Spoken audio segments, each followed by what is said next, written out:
Howdy. Welcome back to One Rental at a Time.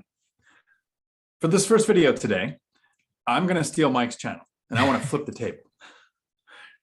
One of the things I've done with my channel is to make sure that I stay in my lane. I haven't done a flip, a wholesale, a burr, a rehab. I haven't invested at a distance. So on my channel, I bring on people who've talked about that. I also talk about the flaw in listening to me. I've only been investing since the crash. So I've seen an up market. I look like a genius, even if I'm messing up. So what I do with my content and information is I look out to people like you who've been investing longer and have survived a crash. One of the things I find that's fascinating is your pivots. Yes. There's been a time when you shifted from assets that made sense, that were overvalued, to assets that were seeing problems, and you've really benefited from that. So can you kind of take me through the chronology of those pivots that you've made and what you saw in the market that helped you do that? I'm really glad somebody has finally asked me a question like this, because again, I'm on YouTube, a growing channel, all of that, but there's a whole lot of channels that are much, much bigger than ours, and ours combined, frankly.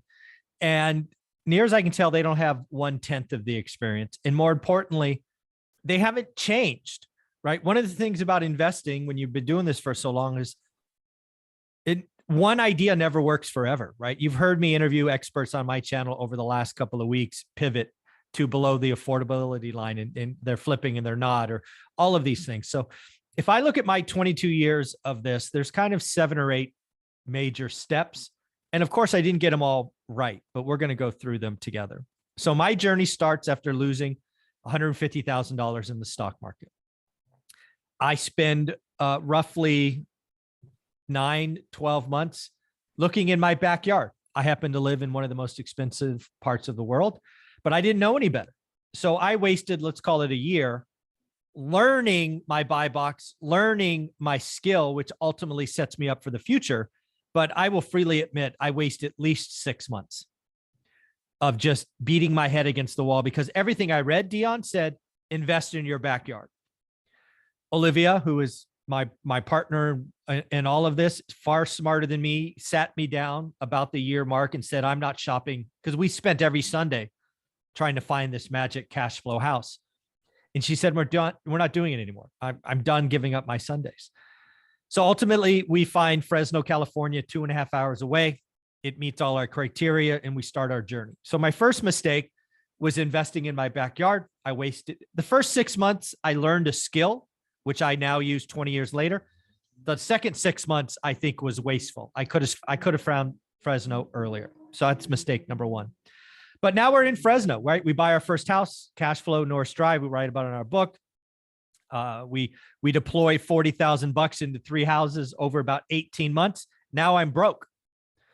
The next thing we do is we start recycling capital. The first thing I do in that is a mistake. Again, I write about it in the book. I take North Drive, which is a cash flow unit, and make it negative. It's the only picture in my first book. I call it an alligator. The good news is I don't often repeat mistakes. So the next time I do cash out refis on, I think it was Ferris and Terrace were the next 2. We don't do that, right? So we go from 3 to 8 properties, 7 of them cash flow. North Drive is an alligator. My first real big pivot. But again, we had lessons that whole way, right? So we're in 06. We're trying to buy the 9th property. It doesn't work, man. It doesn't work. And we look at a state, not for us. We go to a real estate meetup. We hear a gentleman named Bruce Norris talk about multifamily, affordability, and we 1031 exchange. So our first pivot is we get out of the way.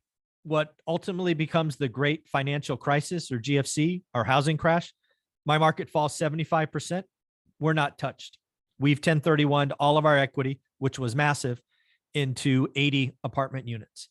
Sure, our net worth or balance sheet went down when that happened, but again, we don't live in our balance sheet. Net worth is not a statistics I look at all, but our cash flow explodes, because what people don't realize is in a great financial crisis where everybody's losing homes, Dion, rents go up.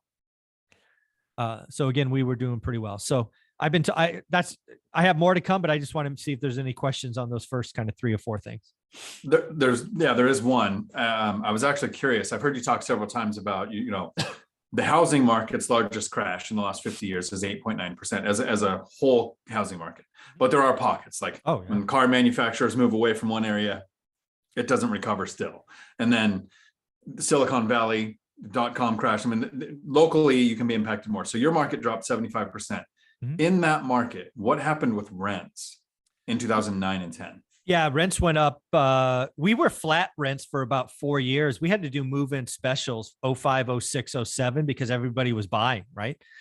And then when that kind of reversed and we started foreclosing and houses went down ultimately 75% peak to trough, which I will say was a 4-year journey. A lot of people that are gurus today are talking like a crash happens in a freaking 90-day window. That's ludicrous. This was a 4-year journey down this slope, but rents went up probably 25, 30%. Rents went up fast because when you start losing homes, people want to, if you live in a home, you're not really excited about moving back to an apartment, right? You want to go to a home. So there were very few homes for rent because people were losing their homes. So rents went up. Right. So that's really something I want investors to understand. Everyone says, I would be so terrified to buy at the peak. Well, the peak in price compared to peak in rents, they didn't correlate. Yeah. And then this next thing is something that will kind of probably relate to our second video today. But I like the way you're pivoting based on what you're finding. And this is something I take away from law enforcement. As a cop, you don't show up on the scene and think, here's what I think happened. Now let me find evidence to back that up, which is how a lot of investors invest. I want to invest in this market and I only want to do small multifamily. And then they go look there and they can't find it. They can't find one that cash flows. They can't, there's too, whatever the thing is. So they take no other action. Instead of looking at the market and thinking, based on the evidence that's here, what would be the best investing strategy for this market? Yeah. If it's even this market, the evidence might say, look at a different market. And so you've pivoted that way a couple of times. How did it look from 2008 until now? Yeah. So another big thing, again, so not that we called the peak. I will never, ever say I did that, but I certainly knew my next deal wouldn't work. So we got out of the way. The market starts rolling over. As I wrote in our first book, the first 6 months, we just paused because, the world ended, Bear Stearns went out, all this stuff. But the next thing we did for the next 3.5 years is we bought the whole way down. I am not smart enough to know where the bottom is. So we were buying, right? We bought a house at 150 and then another one at 120 and then 90 and then 60 and then 40. We were buying the whole way down. The thing I would tell investors is you won't know where the bottom is either. So what I would challenge you to do, and I'm challenging everyone who follows me to do this, is let's just say you do a great deal in 3 months and you are in a situation where you could do another deal 6 months later. I want you to hear this. I want that deal 6 months later to be better than the deal you close now. Because if the market adjusts, if your buy box explodes and you can find motivated sellers, you won't know where the bottom is either. And the bottom will come out of nowhere. The bottom for me came out when my daily or my Monday process changed when hedge funds came in and bought the entire list of foreclosures, sight unseen, at list. My world blew up. But thankfully, I was buying the whole way down. So if you're following me, you and I both don't know where the bottom is. It's likely quarters, if not years away. So just make sure every deal that you do is better than the one you did before. That served me really, really well. Then as the market returns, we start doing more and more deals, just slower. We borrow private money. We just keep going on the way up. In 2019, we pivoted again. Right at the end of 2019, I thought a recession was coming. And I know recessions aren't particularly good for C-class properties. I know that in my market, C-class properties in late 19 were trading for what I considered stupid cap rates, meaning low or high prices. So I sold 2 of my C-class properties that were performing because I thought they were overpriced. One of them I 1031'd into a bunch of houses. The other one I sold and took cash, right? I didn't find a better option. As it turned out, that I was wrong, right? I didn't see a pandemic coming. Those apartments probably went up 30% because rates went down even further. Didn't see it coming. I lost $500,000. The other thing to talk about, my first pivot from houses to apartments is, again, I got out early, right? That first house I sold was Norris Drive. I sold for roughly $260. It goes all the way up to $300. and then it goes from 300 to 75. So I've been early several times, but I've also been safe. I have no problem getting out early. I have no problem pivoting. And again, the last thing we did, and you've heard me talk about it on this channel, is when governments were giving away free money, we went and got all of our variable rate debt on apartments in my office building to 30-year fixed, thanks to a non-QM lender. I've removed interest rate risk. My debt structure now is sub 5% across the board.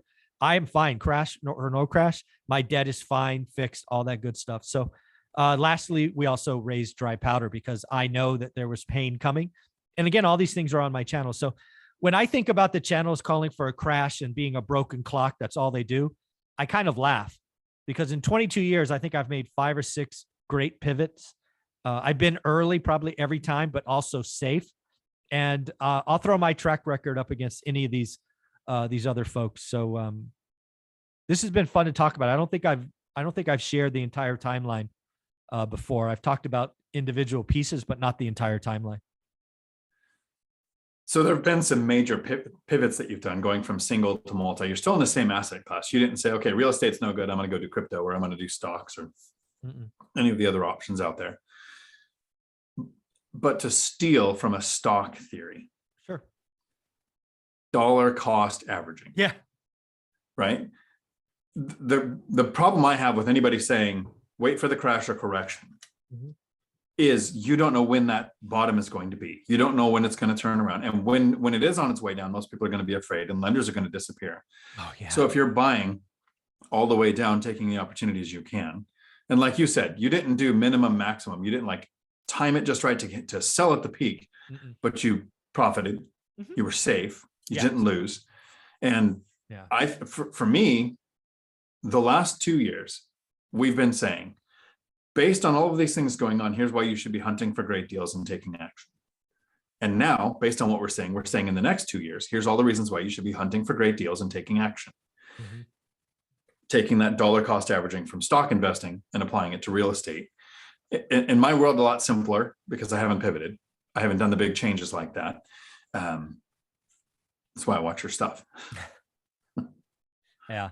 No, this is, I would challenge anybody who watches other channels that are just talking crash. I would ask for their track record, right? My 22-year history is pretty well documented.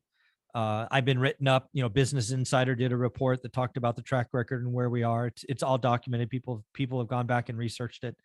Again, not every call has been right. I have clearly made mistakes. A, I wasted 6 months. B, my first recycling capital was just done badly. I got out early. I didn't see a pandemic coming. All right. So you could spend this like, hey, you lost, 500. I lost 500 grand by selling early on my apartments. But again, for me, it's not about being perfect, Dion. It's about being safe. That's what it is for me, right? My job is to make sure my family is safe.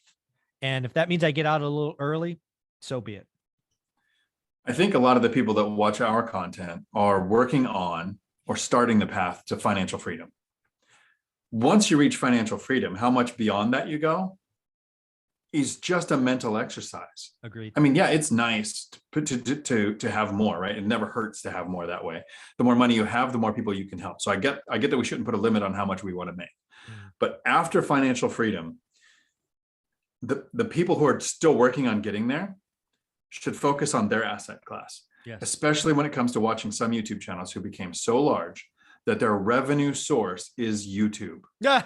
So they can say things like, I'm selling all of my real estate and I'm going to buy stocks. Because if they lost it all, they have $1 million coming in next month from the interweb, right? Like just going to have more money coming in later. The average person who's making $60,000 a year or less, like I did most of my working career time, not a risk I want to take. Yeah. Our job is to make our family safe. I couldn't agree more. So again, I'll throw my track record up against anyone. Again, hasn't been right, but been pretty darn good. And the reason I feel good about this is I look every day. I still look every day. So yeah, this has been fun to relive. I'm glad you asked me this question. Thank you for taking this over, folks. And if you don't know, Dion has an amazing YouTube channel. He's part of the Three Amigos. Go check him out. Dion Talk Financial Freedom. Thanks, buddy. Ciao.